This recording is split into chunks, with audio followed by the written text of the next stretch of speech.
আসসালামু আলাইকুম ওয়া রাহমাতুল্লাহি ওয়া বারাকাতুহু।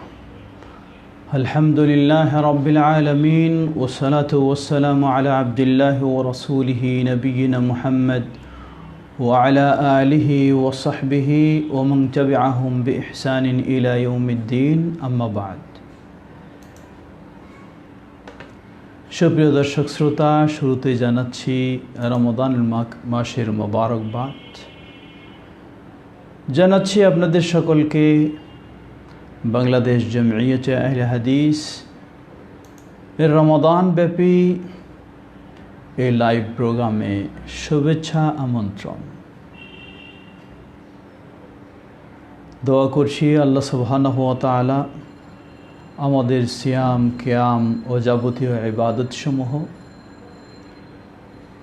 তার এই সন্তুষ্টি অর্জনের উদ্দেশ্যে কবুল করে নিন।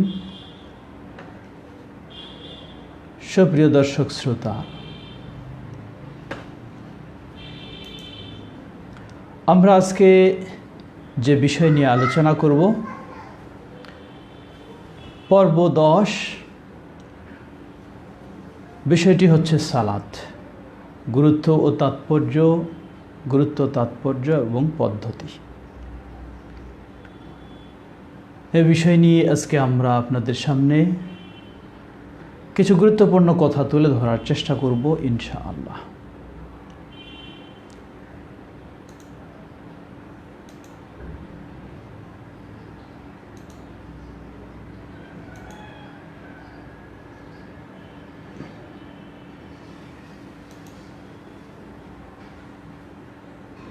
সুপ্রিয় দর্শক শ্রোতা, শুরুতেই একটি বিষয় স্মরণ করে দিতে চাচ্ছি, তা হচ্ছে আজকে পর্ব 10, এর অর্থই হলো রমাদান মোবারকের 10টি দিন আমরা অতীত করে চলছি। আগামীকালকে 11তম রমাদান ইনশাআল্লাহ। যে বিষয়টি স্মরণ করে দিতে চাচ্ছি, একটি সুপ্রসিদ্ধ হাদিস, আউয়ালুহু রাহমাতুন ওয়া আওসাতুহু মাগফিরাতুন ওয়া আখিরুহু ইতকুম মিনান নার। প্রথম অংশ হলো রহমতের, মধ্যের অংশ হলো মাগফিরাতের, আর শেষ অংশ হলো জাহান্নাম থেকে মুক্তির। আমরা প্রথমের দিকে আলোচনায় বিষয়টি আলোকপাত করেছি, আবারও স্মরণ করে দিচ্ছি। কখনো এ কথা সঠিক নয়, সনদের দিক থেকেও হাদিসটি সঠিক নয়, এবং অর্থগত দিক থেকেও সহিহ হাদিসের সাথে সাংঘর্ষিক। আল্লাহ সুবহানাহু ওয়া তাআলা গোটা মাসটি রহমতের দিয়েছেন, গোটা মাসটি বিশেষ মাগফিরাতের দিয়েছেন এবং জাহান্নাম থেকে মুক্তির জন্য দিয়েছেন। তাই আমরা একটা পার্টকে, এক দুর্বল হাদিসের আলোকে, এক অংশকে সীমাবদ্ধ করে না নিয়ে গোটা মাসেই আমরা রহমত আশা করব, মাগফিরাত আশা করব, জাহান্নাম থেকে মুক্তি আশা করব। আল্লাহ আমাদের বিষয়টি ভালোভাবে উপলব্ধি করার এবং গ্রহণ করার তৌফিক দান করুন। সুপ্রিয় দর্শক শ্রোতা, আসুন আমরা আমাদের মূল আলোচনায় ফিরে আসি। আজকের আলোচ্য বিষয় হচ্ছে সালাত, এর গুরুত্ব, তাৎপর্য ও পদ্ধতি। সালাত আমাদের কাছে কোনো নতুন বিষয় নয়। মুসলিম মানেই সালাত সম্পর্কে সে জানে, কারণ ইসলামের দ্বিতীয় রুকন ঈমানের পরেই তা হচ্ছে সালাত। ঈমানের পরে 4টি রুকনের মাঝে সবচেয়ে যেটি গুরুত্বপূর্ণ সেটি হচ্ছে সালাত। ধনী গরিব, শিক্ষিত অশিক্ষিত কোনো পার্থক্য নেই, সকলের জন্যই সালাত। আমরা পর্যায়ক্রমে বিষয়গুলি সময় অনুযায়ী আলোচনা করার চেষ্টা করব ইনশাআল্লাহ। আমরা বলছিলাম সালাত ইসলামের দ্বিতীয় রুকন। প্রিয় নবী মুহাম্মদ সাল্লাল্লাহু আলাইহি ওয়াসাল্লাম বলেন, বুনিয়াল ইসলামু আলা খামসিন, শাহাদাতি আল্লা ইলাহা ইল্লাল্লাহ ওয়া আন্না মুহাম্মাদার রাসূলুল্লাহ ওয়া ইকামিস সালাহ ওয়া ইতাইজ যাকাহ ওয়া সাওমি রমাদান ওয়া হজ্জি বাইতুল্লাহিল হারাম। প্রথম হচ্ছে সাক্ষ্য প্রদান করা আল্লাহ ব্যতীত সত্যিকার কোনো মাবুদ নেই, মুহাম্মদ সাল্লাল্লাহু আলাইহি ওয়াসাল্লাম তার বান্দা ও রাসূল। দ্বিতীয় হচ্ছে সালাত কায়েম করা। তৃতীয় চতুর্থ পঞ্চম আমরা সবাই জানি। দ্বিতীয় হলো সালাত কায়েম করা। বলা হয়নি সালাত পড়া, বলা হয়েছে সালাত কায়েম করা। আল্লাহ সুবহানাহু ওয়া তাআলা কোরআনুল কারীমে প্রায় 12-13টি আয়াতেও বলেছেন ওয়া আকিমুস সালাহ, তোমরা সালাত কায়েম করো। মনে রাখবেন, ইসলামে সালাত পড়া নয়, ইসলামে সালাত কায়েম করা। কায়েমের ব্যাখ্যা সম্পর্কে আমরা সামনে আসবো ইনশাআল্লাহ। সালাত এমন একটি গুরুত্বপূর্ণ ইবাদত, মুসলিম ও অমুসলিমের মাঝে পার্থক্য সৃষ্টিকারী। নবী সাল্লাল্লাহু আলাইহি ওয়াসাল্লাম বলেন, আল আহদু আল্লাযী বাইনানা ওয়া বাইনাহুম আস-সালাহ ফামান তারাকাহা ফাকাদ কাফার। আমাদের মাঝে অর্থাৎ মুসলিমদের মাঝে আর অমুসলিমদের মাঝে যে একটা রেখা রয়েছে, সেটাই হচ্ছে সীমারেখা রয়েছে, সেটি হচ্ছে সালাহ। মান তারাকাহা ফাকাদ কাফার, যে বর্জন করবে সে মুসলিম টিকে থাকতে পারে না। সুপ্রিয় দর্শক শ্রোতা, এমনইভাবে নবী সাল্লাল্লাহু আলাইহি ওয়াসাল্লাম খুব কঠিনভাবে বলেছেন, আল ফারকু বাইনাল আবদি ওয়াল কুফরি তারকুস সালাহ। একজন মুসলিম আর একজন কাফের দুজনের মাঝে পার্থক্য হচ্ছে সালাত বর্জন করা। আমরা আরও জানি, কিয়ামতের কঠিন বিভীষিকাময় দিনে আপনার যে ইবাদতগুলির হিসাব নেওয়া হবে, সেগুলির মধ্যে আউয়ালু মা ইউহাসাবু আল আবদু ইউহাসাবু আলাইহি আল আবদ ইয়াউমাল কিয়ামা আস-সালাহ ফাইন সালাহাত ফাকাদ আফলাহা ওয়া নাজাহ ওয়া ইন ফাসাদাত ফাকাদ খাবা ওয়া খাসির। কিয়ামতের কঠিন বিভীষিকাময় দিনে বান্দার সবচেয়ে যেই আমলটির তার ব্যক্তিগত ইবাদতের হিসাব নেওয়া হবে, সেটি হচ্ছে সালাত। যদি সেই সালাত সঠিক হয়, ফাকাদ আফলাহা ওয়া নাজাহ, সে সফল হবে, বিজয়ী হবে। মনে রাখবেন, যদি সালাত ফাইন সালুহাত, যদি সালাত সঠিক হয়, সালাত শুধু দৌড়ঝাঁপ করে আদায় করলেই হবে না, সঠিকভাবে আদায় করতে হবে, এটি মনে রাখবেন। আর যদি সালাত বাতিল হয়ে যায়, ওয়া ইন ফাসাদাত ফাকাদ খাবা ওয়া খাসির, তাহলে চরম সে ক্ষতিগ্রস্ত হবে। নবী সাল্লাল্লাহু আলাইহি ওয়াসাল্লাম এই সালাতের বিষয়ে তিনি আরও কত কি বলেছেন। তিনি বলেন, জুইলাত কুররাতু আইনি ফিস সালাহ। সালাত এমন একটি ইবাদত, আমার চক্ষু শীতল করার জন্যই যেন এটিকে আল্লাহ রাব্বুল আলামিন দিয়েছেন। সুবহানাল্লাহ। অন্য বর্ণনায় এসেছে, নবী সাল্লাল্লাহু আলাইহি ওয়াসাল্লাম দুশ্চিন্তায় ভুগলে, কোনো সমস্যা মনে করলে বেলাল রাদিয়াল্লাহু আনহুকে বলতেন, ইয়া বেলাল আরিহনা বিহা, হে বেলাল, এখনও কি সময় হয়নি? আজান দাও, একামত দাও, আমরা সালাত আদায়ের মাধ্যমে সমস্যা দূর করার চেষ্টা করি, টেনশন দূর করার চেষ্টা করি, প্রশান্তি লাভ করার চেষ্টা করি। সুবহানাল্লাহ। লক্ষ্য করুন, সালাত যদি একজন মানুষের কাছে প্রশান্তির বিষয় হয়, তাহলে ভাববেন তিনি হলেন মুমিন। আর এই সালাত যদি কারো কাছে বিরক্তিকর বিষয় হয়, তাহলে তিনি মুমিন হতে পারেন না। আল্লাহ সুবহানাহু ওয়া তাআলা এজন্য বলেন, ইন্নাহা লাকাবীরাতুন ইল্লা আলাল খাশিঈন। এই সালাত খুব কঠিন বিষয়, ইল্লা আলাল খাশিঈন, তবে যারা আল্লাহকে ভয় করে তাদের জন্য কঠিন নয়, তাদের জন্য এটি সহজ। সুপ্রিয় দর্শক শ্রোতা, আপনারা অনেকেই প্রশ্ন করছেন, আমরা ইনশাআল্লাহ চেষ্টা করব আলোচনা শেষে আপনাদের প্রশ্ন জবাব দেওয়া। এমনইভাবে সালাতের বহু ইসলামে গুরুত্ব তাৎপর্য এসেছে, যা বলার অপেক্ষা রাখে না।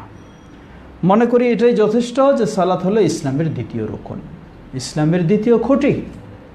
যেই খুঁটির উপর ইসলাম প্রতিষ্ঠিত থাকবে তার দ্বিতীয়টা হচ্ছে সালাত। তাহলে কত গুরুত্ব হতে পারে বলার অপেক্ষা রাখে না। সুপ্রিয় দর্শক শ্রোতা, তাহলে এই সালাত কার উপরে ফরজ? সালাত ফরজ হওয়ার জন্য শর্ত হলো, প্রথম হচ্ছে মুসলিম, অমুসলিমের জন্য নয়। দ্বিতীয় হলো প্রাপ্তবয়স্ক, অপ্রাপ্তবয়স্কের জন্য নয়। তৃতীয় হলো আকিল, জ্ঞানবান হতে হবে, পাগলের জন্য নয়। এই তিনটি সালাত ফরজ হওয়ার জন্য শর্ত। নারী হোক পুরুষ হোক সকলের জন্য। তবে নারীদের জন্য একটি হলো তাদের যে নিয়মিত অপবিত্রতা মাসিক, সেসব থেকে পবিত্র হতে হবে, ওই অবস্থায় সালাত ফরজ নয়। ঠিক অনুরূপভাবে কৃতদাস হোক আর স্বাধীন হোক সকলের জন্য ফরজ। ধনী গরিব, শিক্ষিত অশিক্ষিত, রাজা প্রজা, কারো জন্যই ছাড় নেই, সকলের জন্যই সালাত। কারণ এই সালাতের মাঝে রয়েছে বহু দুনিয়া ও আখিরাতের কল্যাণ। আল্লাহ সুবহানাহু ওয়া তাআলা বলেন, ইন্নাস সালাতা তানহা আনিল ফাহশাই ওয়াল মুনকার। অশ্লীল, নোংরা, যত রকমের খারাপ কর্মকাণ্ড, সেগুলি থেকে সালাত মানুষকে বিরত রাখতে পারে যদি সালাত সত্যিকারীভাবে আদায় করে। সালাত আমরা জানলাম প্রাপ্তবয়স্কের জন্য ফরজ। এর মানে অপ্রাপ্তবয়স্ক, তাহলে যার বয়স 10 বছর তার কোনো সালাতের প্রয়োজন নেই। আল্লাহ রাসূল সাল্লাল্লাহু আলাইহি ওয়াসাল্লাম বলেন, মুরু আওলাদাকুম বিস-সালাতি ওয়া হুম আবনাউ সাব'a ওয়াদরিবুহুম আলাইহা ওয়া হুম আবনাউ 10। তোমাদের সন্তানদের বয়স যখন 7 বছর হয় তখনই তোমরা সালাতের নির্দেশ দাও। বয়স যখন 10 বছর হবে, অমনোযোগী হলে তাদেরকে শাসন করো। এর মানে 10 বছর হলেই সে প্রাপ্তবয়স্ক নয়, কিন্তু ইসলাম সালাতের গুরুত্ব দিয়েছে। কারণ এভাবে যে সালাত তার জীবনে আদায় করে আসবে, সেই সত্যিকারী মুসল্লি, নামাজি হতে পারবে, না হলে সম্ভব নয়। আজকে আমরা এক্ষেত্রে চরম গাফেল। অনেক অভিভাবক ছেলে মেয়েদের প্রতি এত দয়া করি, এই 7 বছর থেকে শুরু করলে তাদের পড়ালেখার ডিস্টার্ব হবে, কষ্ট হবে। লা হাওলা ওয়ালা কুওয়াতা ইল্লা বিল্লাহ। আপনি খোঁজ নিয়ে দেখুন, যেই অভিভাবকেরা তাদের ছেলে মেয়েদেরকে খুব শিক্ষিত ভালো মানুষ করার জন্য মুসলিম হওয়া সত্ত্বেও সালাত থেকে দূরে রেখেছে, ওই অভিভাবকের সন্তান নষ্ট হয়ে গেছে। হয় নেশাগ্রস্ত হয়েছে, বখাটে হয়ে গেছে, সন্ত্রাসী, চাঁদাবাজি, অবক্ষয় ঘটে গেছে তার জীবনে। বাস্তব। কারণ সালাতেই তো তাকে অন্যায় থেকে বিরত রাখবে। যখন অন্যায় জড়িয়ে যাওয়ার তার মাঝে কোনো আড়াল নেই, বাধা নেই, তখন সে অন্যায় জড়িয়ে যায়। এজন্য আমাদের অবশ্যই ছোট বয়সে অপ্রাপ্তদের জন্য সালাত ফরজ না হলেও আমরা যেন তাদের সালাতের ক্ষেত্রে যত্নশীল হতে পারি, যাতে তারা প্রশিক্ষণ নিয়ে ঠিকভাবে সালাত আদায় করবে, সেই ব্যবস্থাটুকু আমাদের প্রতিটি অভিভাবকের অবশ্যই নেওয়া দরকার। শিক্ষা প্রতিষ্ঠান ও সর্বক্ষেত্রেও সে ব্যবস্থা আমাদের থাকা একান্ত দরকার। প্রশাসনিকভাবে আমাদেরকে অনেক সময় স্মরণ করে দেওয়া হয়, আমরা যেন নতুন প্রজন্ম নেশাগ্রস্ত না হয়, বোখাটে না হয়, নষ্ট না হয়, এই বিষয়ে খুতবা বিভিন্ন আলোচনায় সতর্ক করি। আমরা বলবো, অবশ্যই আমরা প্রস্তুত রয়েছি, কিন্তু তাদের যদি নেশাগ্রস্ত হওয়ার, বোখাটে হওয়ার জন্য মাঠ উন্মুক্ত করে দেওয়া হয়, এই সতর্ক করে কোনো কাজ হবে না। সতর্কও করতে হবে, তারা যেই প্রেক্ষাপটে গড়ে উঠছে, পরিবেশে গড়ে উঠছে, সেই পরিবেশটাকেও ঠিক করতে হবে, তাহলেই সম্ভব হবে। তাই আমরা প্রশাসনকেও বলবো, মসজিদ প্রশাসনকেও বলবো, আমরা শিক্ষা প্রতিষ্ঠানে সালাতের ব্যবস্থা অপরিহার্য করে দিন, দেখবেন যে ইনশাআল্লাহ সকলেই সুন্দর হয়ে যাবে, সুন্দর সমাজ হবে, সুন্দর দেশ হবে। কারণ সমাজ তো সুন্দর এমনি হবে না, দেশ তো সুন্দর এমনি হবে না, এই মানুষটাকে সুন্দর হতে হবে। মানুষটা যদি সুন্দর না হয় সমাজ খারাপ হয়ে যাবে, দেশ খারাপ হয়ে যাবে, জাতি খারাপ হয়ে যাবে। আর মানুষটা যদি ভালো হয় সমাজ ভালো হবে, দেশ ভালো হবে, জাতি ভালো হবে। আল্লাহ আমাদের সেই পদক্ষেপ নেওয়ার তৌফিক দান করুন। আরেকটি বিষয় মনে করে দিতে চাই, আফসোস করে বলতে হয় আমাদের মসজিদগুলিতেও এমন অবস্থা, আমাদের সম্মানিত ইমাম খতিব সাহেবগণ এই অপ্রাপ্ত বয়স্ক বাচ্চাদেরকেও মসজিদ থেকে বের করে দেন, বলেন যে এরা বাইরে। এটি চরম অন্যায়, এটি ইসলাম গর্হিত কাজ। ইসলামের কাজ হলো ছোট বাচ্চাকেও সাথে নিতে হবে। যেখানে আল্লাহ রসুল সাল্লাল্লাহু আলাইহি সাল্লাম তাকে 7 বছরের সালাতের নির্দেশ দিতে বলেছেন, আমি মসজিদে যাব আর তাকে টিভির কাছে রেখে চলে যাব, তা তো হতে পারে না। আমি মসজিদে যাব আর আমার বাচ্চাকে রাস্তায় ছেলেদের সাথে দুষ্টামি করতে, খেলাধুলা করতে ছেড়ে দেব, তা তো হতে পারে না। আমিও মসজিদে যাব, আমার ওই 7-8 বছরের 10 বছরের ছেলেকেও নিয়ে যাব, সে প্রশিক্ষণ নেবে, সেখানে শিখবে। আর এই ছোট বাচ্চাদের ক্ষেত্রে আমরা অনেক সময় মনে করি যে সালাতে দাঁড়াক, যেমন তেমন চলুক, না, এটি উচিত নয়। তাকে আমরা খুব শক্ত করব না, সহজভাবে তাকে প্রশিক্ষণ দেব। লক্ষ্য করুন, সাহাবী আব্দুল্লাহ ইবনে আব্বাস রাদিয়াল্লাহু আনহু বলছেন, হাদিসটি সহিহুল বুখারীর, বয়স যখন তার এরকম 8 বছরের মতো বয়স, 8-9 বছরের মতো ছেলে, নবী সাল্লাল্লাহু আলাইহি ওয়াসাল্লামের কাছে দিন শেখার জন্য তার ঘরেই রাত্রি যাপন করল। সুবহানাল্লাহ। রাত্রে ঘুমায়নি, জেগে আছে। সে জেগে জেগে দেখছে নবী সাল্লাল্লাহু আলাইহি ওয়াসাল্লাম ঘুম থেকে জেগে পানির পাত্র থেকে পানি নিয়ে ওযু করলেন, ওযু করে সালাতে দাঁড়ালেন। যতক্ষণ নবী সাল্লাল্লাহু আলাইহি ওয়াসাল্লাম দাঁড়ায়নি ততক্ষণ সে ওঠেনি, কারণ উঠলে হয়তো নবী সাল্লাল্লাহু আলাইহি ওয়াসাল্লাম নিষেধ করবে। কি বুদ্ধিমান, সুবহানাল্লাহ। নবী সাল্লাল্লাহু আলাইহি ওয়াসাল্লাম সালাতে দাঁড়ালেন, তারপর সে যেইভাবে নবী সাল্লাল্লাহু আলাইহি ওয়াসাল্লাম পানি নিয়ে ওযু করলেন সেইভাবে পানি নিয়ে ওযু করলেন।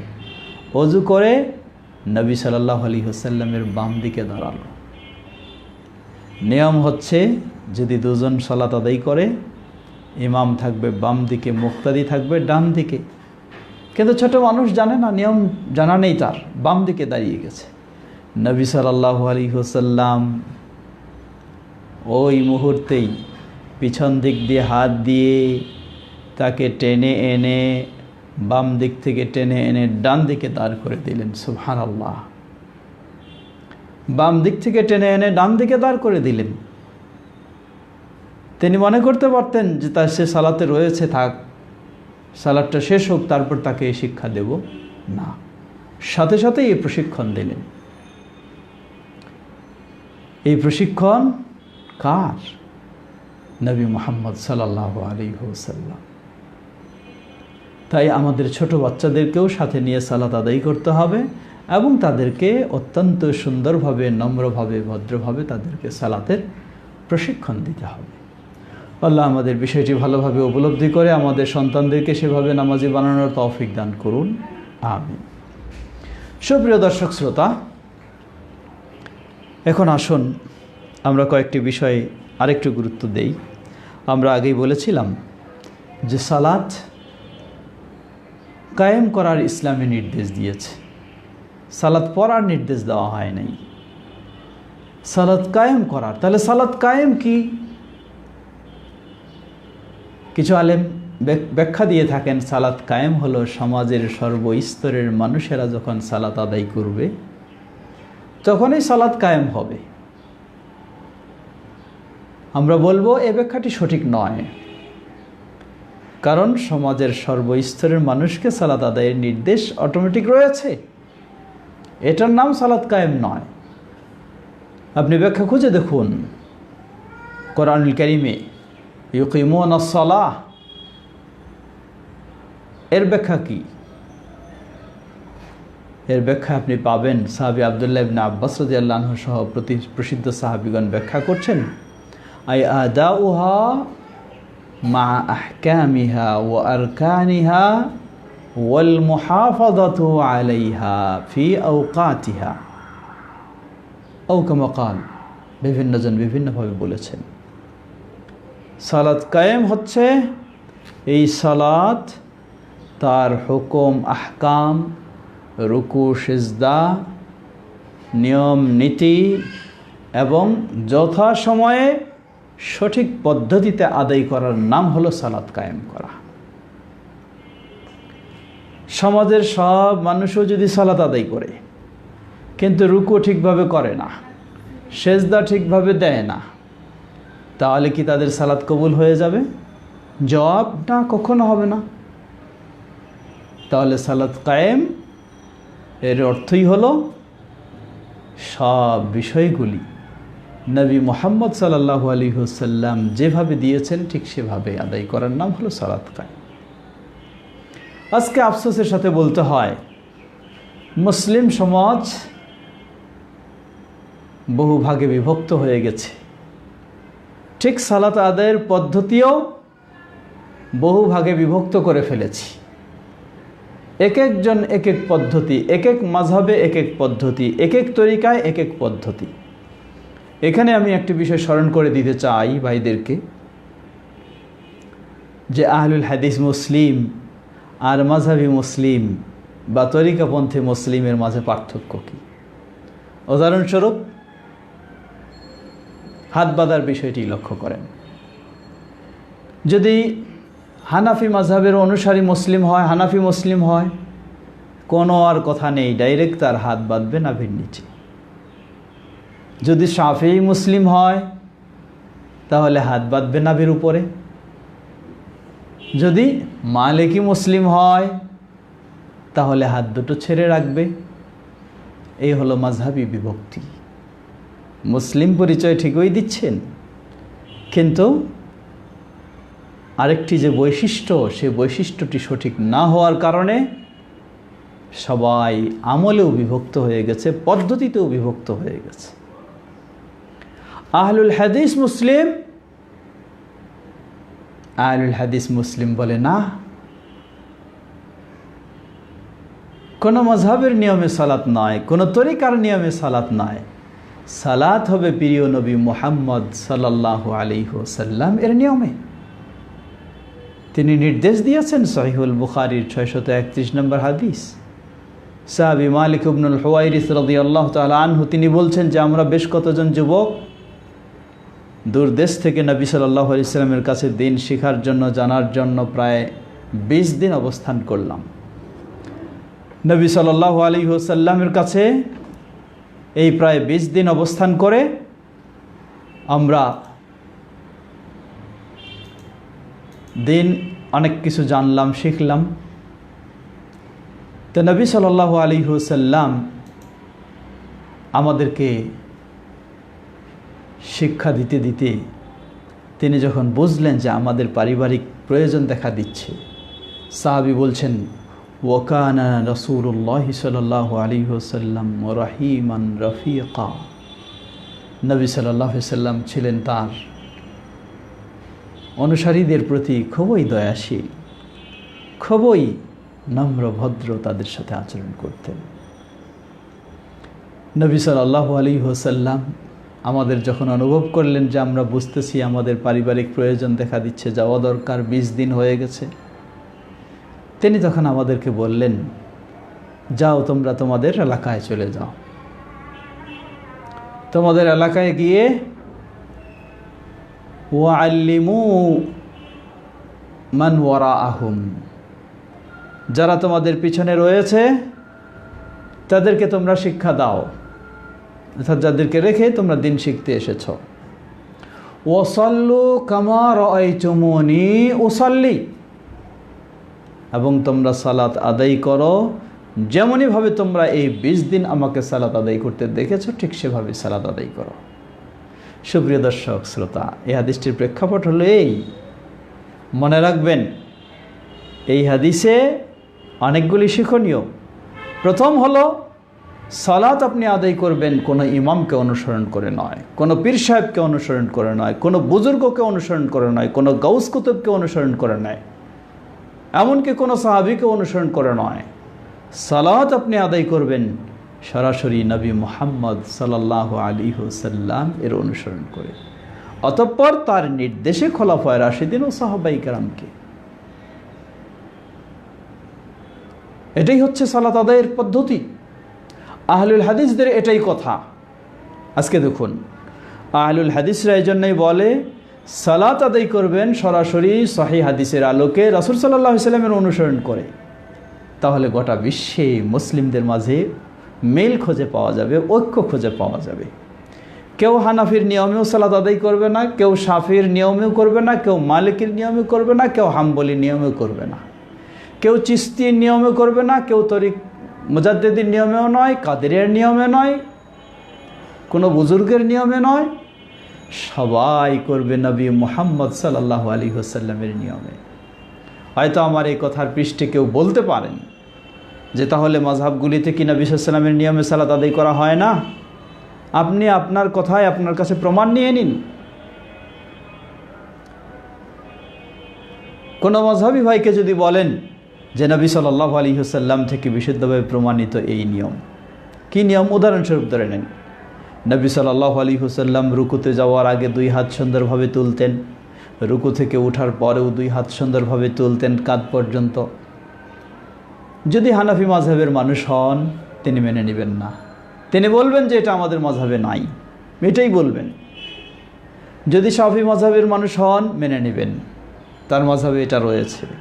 যদি মালিকি মাযহাবের হয় মেনে নেবে, তার মাযহাবে এটা আছে। যদি হাম্বলি মাযহাবের হয় তাহলে মেনে নেবে, তার এটা রয়েছে। আল্লাহু আকবার। এখানে কয়েকটি বিষয়।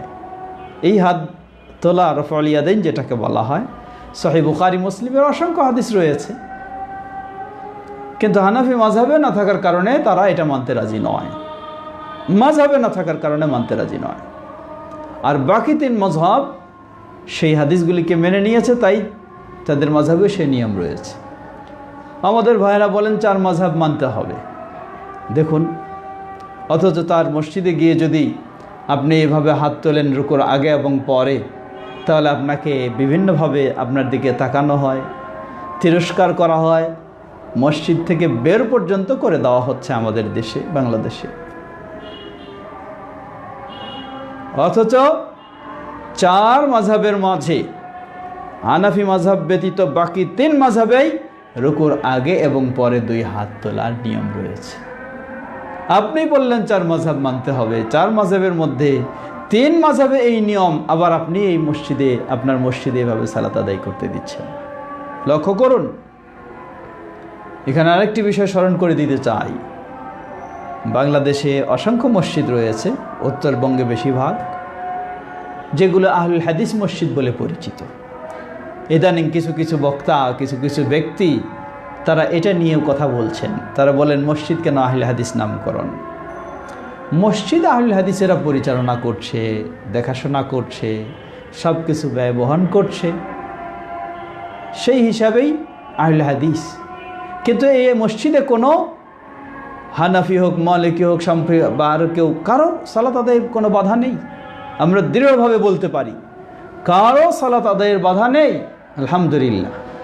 পক্ষান্তরে যে মসজিদটাকে হানাফি মসজিদ নামকরণ করা হয় নাই ঠিকই, কিন্তু সবগুলোই হানাফি ছাড়া কিছুই নয়। এমনকি হানাফি মাযহাবের নিয়ম অনুযায়ী সেখানে সালাত আদায় না করলে মসজিদ থেকে বের করে দেওয়া হচ্ছে।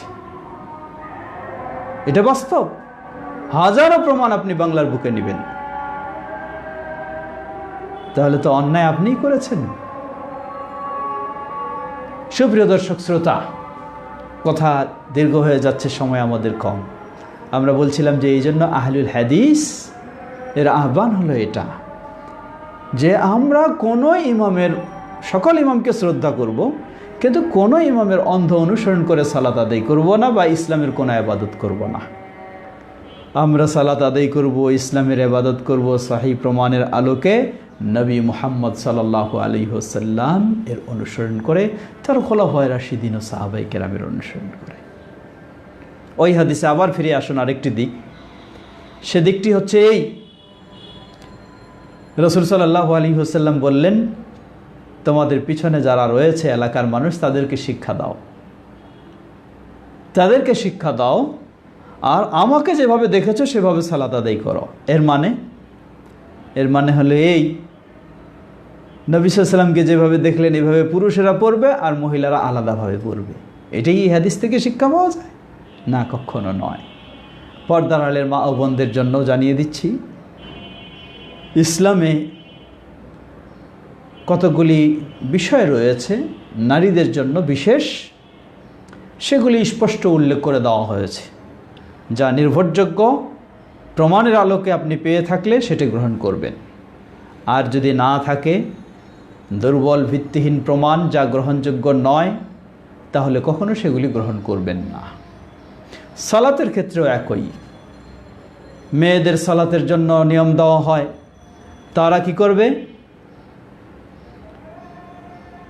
রুকুর সময় কুজু হয়ে রুকু করবে, সেজদার সময় হাতগুলি মাটিতে বিছিয়ে দিয়ে শুয়ে সেজদা দেবে। যেইভাবে রুকু এবং সেজদা সরাসরি রাসূল সাল্লাল্লাহু আলাইহি ওয়াসাল্লাম কঠিনভাবে নিষেধ করেছেন, এইভাবে সেজদা দেওয়া হিংস্র জানোয়ারদের সেজদা বলেছেন, হাত দুটোকে ফেলে দিয়ে। কিভাবে এই পদ্ধতি দেওয়া হলো? অথচ এইভাবে সালাত আদায় করলে সালাত বাতিল হয়ে যাবে, নবী সাল্লাল্লাহু আলাইহি ওয়াসাল্লাম স্পষ্ট ঘোষণা দিয়েছেন। সুপ্রিয় দর্শক শ্রোতা, আসুন আমরা একটু বিষয়গুলি উপলব্ধি করার চেষ্টা করি। ঠিক তেমনইভাবে হাত বাঁধার ক্ষেত্রেও নারী পুরুষের পার্থক্য, মেয়েরা নাকি বুকের উপরে হাত বাঁধবে আর ছেলেরা নাভির নিচে হাত বাঁধবে, এই পার্থক্য কোথায় পেলেন আপনি? কে দিয়েছে এই মন গড়া পার্থক্য আপনাকে? আল্লাহ রাসূল সাল্লাল্লাহু আলাইহি ওয়াসাল্লামের নির্দেশ, নারী পুরুষের সালাতের পদ্ধতি নবী সাল্লাল্লাহু আলাইহি ওয়াসাল্লাম থেকে যা এসেছে সেটি সকলের জন্য। মৌলিক কিছু বিষয় রয়েছে, অর্থাৎ ওঠা বসা রুকু সেজদা সবগুলির ক্ষেত্রে নারী ও পুরুষের সালাত একই পদ্ধতিতে হবে। কিছু মৌলিক পার্থক্য রয়েছে, যেমন সতর ঢাকা পুরুষের যে পরিমাণ হলে চলে, নারীদের সেটি চলবে না, তার চেয়ে আরও বেশি পরিপূর্ণ হতে হবে। ঠিক অনুরূপভাবে জামায়াতের সাথে মসজিদে গিয়ে আজান দিয়ে সালাতের নির্দেশ পুরুষদের জন্য নয়, পুরুষদের জন্য, নারীদের জন্য নয়, কিন্তু পুরুষদের জন্য এই নির্দেশ হলেও নারীদের জন্য নির্দেশ না হলেও তাদের জন্য অনুমতি ইসলামে রয়েছে। আর আমাদের আলেমরা তো, কিছু আলেমরা নারীদের জন্য সালাত হারাম করে দিয়েছে, মসজিদে যাওয়াই হারাম করে দিয়েছে। তবে আলহামদুলিল্লাহ ইদানিং বাইতুল মুকাররম জাতীয় মসজিদেও নারীদের ব্যবস্থা রাখা হয়েছে, জায়গা রাখা হয়েছে, আরও বেশ কিছু মসজিদ রয়েছে, আর আহলুল হাদিসদের মসজিদগুলিতে তো রয়েছেই, যেমনইভাবে মক্কা মদিনায় রয়েছে। এটাই বিধান। একজন মেয়ে মানুষ তার স্বামীর সাথে বা ছেলের সাথে বা ভাইয়ের সাথে বিশেষ প্রয়োজনে বাইরে বের হয়েছে, সালাতের সময় হয়ে গেছে, পুরুষ মসজিদে যায়, একজন মেয়ে মানুষকে রাস্তায় বা কোথায় আরেক দিকে গিয়ে বসে থাকতে হয়, তার সালাতের অনুমতি নাই। লা হাওলা ওয়ালা কুওয়াতা ইল্লা বিল্লাহ। এটি যেন নারীদের প্রতি একটি অবিচার, তাদের অধিকার ইসলাম যেটা দিয়েছে সেটাকে নষ্ট করা হয়েছে তথাকথিত মুফতিদের ফতোয়ার মাধ্যমে। আসুন সেই ভুল চিন্তা বাদ দিয়ে নবী সাল্লাল্লাহু আলাইহি ওয়াসাল্লামের সঠিক পদ্ধতিতে ফিরে আসি।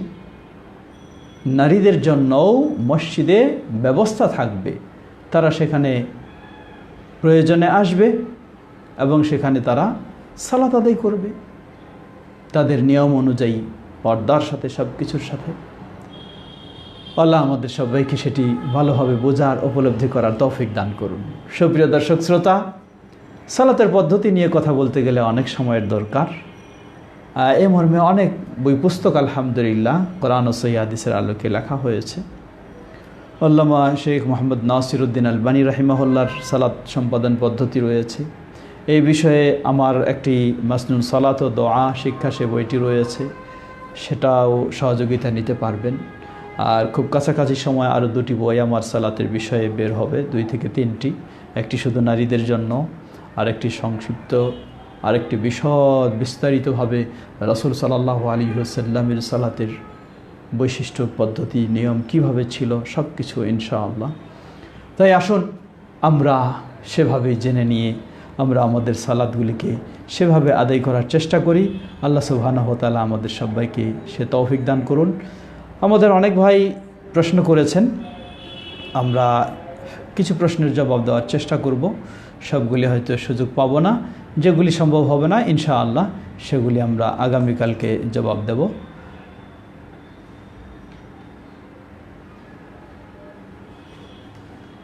আমাদের এক ভাই প্রশ্ন করেছেন, লকডাউন অব্যাহত থাকলে ঘরে ঈদের সালাত কিভাবে আদায় করব? লকডাউন অব্যাহত থাকলে ঘরে ঈদের সালাত, জুমার সালাত যেমন আমরা বিকল্প হিসাবে জোহরের সালাত ঘরে আদায় করছি, তো ঈদের সালাতের ক্ষেত্রে আমরা বলবো ঘরে সেই ধরনের খুতবা বা ইত্যাদির প্রয়োজন হবে না, বরং শুধু 2 রাকাত সালাত যেভাবে পদ্ধতিতে আদায় করা হয় জামাতবদ্ধভাবে সেভাবে আদায় করতে পারে। আল্লাহু তাআলা আ'লাম।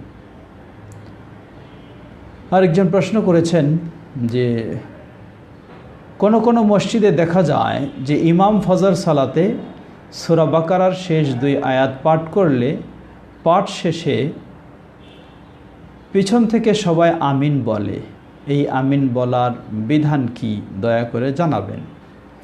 জবাব, এটি মনে হচ্ছে এটাই প্রশ্নটা যে সূরা বাকারার শেষে আল্লাহ সুবহানাহু ওয়া তাআলা বলেন ফানসুরনা আলাল কওমিল কাফিরিন, যে আয়াতগুলি হচ্ছে দোয়ার আয়াত, কাফিরদের বিরুদ্ধে আমাদেরকে সাহায্য দিন, বিজয় দিন। এটা শুনেই তখন পিছনের মুসল্লিরা আমিন বলে। আসলে নবী সাল্লাল্লাহু আলাইহি ওয়াসাল্লামের সুন্নাহ হচ্ছে তিনি সালাতে ও সালাতের বাইরে তেলাওয়াতের সময় তিনি কি করতেন, যে সেই তেলাওয়াতের সময় যে আয়াতগুলিতে কোনো রহমতের আয়াত হতো আল্লাহর কাছে রহমত চাইতেন, শাস্তির আয়াত হতো আল্লাহর কাছ থেকে শাস্তি থেকে মুক্তি চাইতেন। সেই দৃষ্টিকোণ থেকে সেই আয়াতে যে সাহায্যের কথা আল্লাহর কাছে দোয়া করা হচ্ছে তাই আমিন বলে, সেটি সমস্যারে বলাটা ঠিক হবে না, নীরবে বলতে পারে। আল্লাহু তাআলা আ'লাম। নবী সাল্লাল্লাহু আলাইহি ওয়াসাল্লাম যেভাবে বলতেন সেই হিসাবে নীরবে বলতে পারে। আরেক ভাই প্রশ্ন করেছেন, আসসালামু রাহমাতুল্লাহি ওয়া বারাকাতুহু। প্রশ্ন হচ্ছে প্রভিডেন্ট ফান্ড এর যাকাত কিভাবে আদায় করব দয়া করে বলবেন। জবাব, প্রভিডেন্ট ফান্ড যেহেতু আপনার হাতে এখনো আসেনি, তাই আমরা বলবো যে সেখানে 2 ধরনের বা কয়েক ধরনের পয়সা থাকে। সাধারণত এটা বিভিন্ন কোম্পানি অনুযায়ী কিছু নিয়ম রয়েছে, সরকারি কিছু নিয়ম রয়েছে। তবে একটা অংশ হলো আপনার নিয়মিত মাসিক স্যালারি থেকে কর্তন করা হয়। তো যেই অংশটা কর্তন করে জমা করা হচ্ছে, আপনি যদি এটা জানতে পারেন নিশ্চিত, যেহেতু এটির মালিক আপনি নিশ্চিত ইনশাআল্লাহ এটি নষ্ট হবে না, তাহলে আপনি সেটার যাকাত আপনি ইচ্ছা করলে দিতে পারেন। আবার যদি মনে করেন যে না এটি আমার জন্য কঠিন হচ্ছে, তাহলে অসুবিধা নেই, যখন আপনার হস্তগত হবে আপনি হাতে পাবেন, বুঝে পাবেন, তখন আপনি এটার যাকাত আদায় করবেন। আল্লাহু তাআলা আ'লাম।